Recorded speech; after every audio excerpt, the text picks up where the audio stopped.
அண்ணாமலைக்கு அடுத்து யாரு? இந்த தமிழக பாஜகவில் நமக்கு பிடிக்காத விஷயம் எல்லாம் ஒன்றே ஒன்றுதான். அடுத்த தலைவர் யார் என்பது எப்போதுமே பெரிய விவாதமாக இருக்கும். அட, நம்ம திமுகவை பாருங்க. 20 வருஷம் கழிச்சு யார் அடுத்த தலைவராக இருப்பார் என்பதை நம்மால் தெள்ள தெளிவாக கூற முடியும்.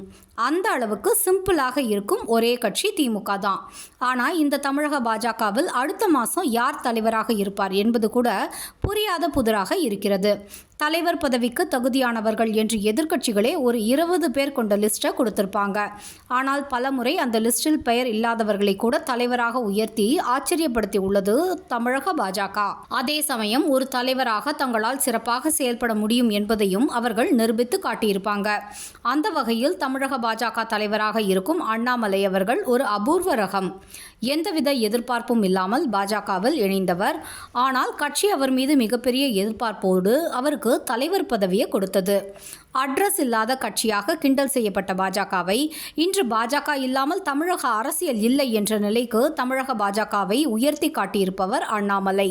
அண்ணாமலை அவர்கள் முதல்வர் வேட்பாளராக முன்னிறுத்தி தமிழக சட்டமன்ற தேர்தலில் தனியாகவே சந்திக்கலாமா என்று ஆலோசிக்கும் அளவுக்கு தமிழக பாஜகவை அசுர வளர்ச்சியில் வெற்றி நடை போட வைத்திருக்கிறார் அண்ணாமலை. பாரதிய ஜனதா கட்சி என்பதை விட சாமானிய மக்களுக்கு அது அண்ணாமலையின் கட்சி என்ற அளவுக்கு பட்டி தொட்டி எங்கும் பாஜகவை கொண்டு சேர்த்த பெருமைக்குரியவர் அண்ணாமலை. ஆனால் பாஜகவை பொறுத்தவரை 3 ஆண்டுகளுக்கு ஒரு முறை தலைவர் மாற்றப்பட வேண்டும் என்பது விதி. ஒரு தலைவர், அதற்கு பின் அவர் மகன், அதற்கு பின் அவருடைய மகன் என்று மகன்களை மட்டுமே வாரிசாக அறிவித்து அந்த வாரிசுகளுக்கு மட்டுமே பதவி கொடுக்கும் கட்சியல்ல பாஜக. எவ்வளவு பெரிய தலைவராக இருந்தாலும் 3 ஆண்டுகளுக்கு பிறகு அவர்கள் மாற்றப்படுவார்கள். அந்த வகையில் தன்னுடைய பதவிக்காலம் நிறைவடைந்துள்ள இந்த தருவாயில் மேற்படிப்புக்காக லண்டன் செல்ல திட்டமிட்டிருக்கிறார் அண்ணாமலை. பின்பு பாஜகவின் தேசிய செயற்குழுவில் தமிழக தலைவர் யார் என்பது முடிவு செய்யப்படும் என்று எதிர்பார்க்கப்படுகிறது.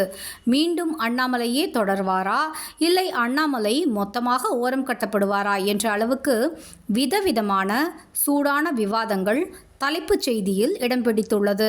அண்ணாமலையை நீக்கிவிட்டால் அதிமுகவுடன் கூட்டணி உறுதி என்றும், அண்ணாமலையே தொடர்ந்தால் 2026 பாஜக கூட்டணி ஆட்சியை பிடிப்பது உறுதி என்றும் 2 பக்கங்களும் காரசாரமாக விவாதங்களை முன்வைக்கிறாங்க.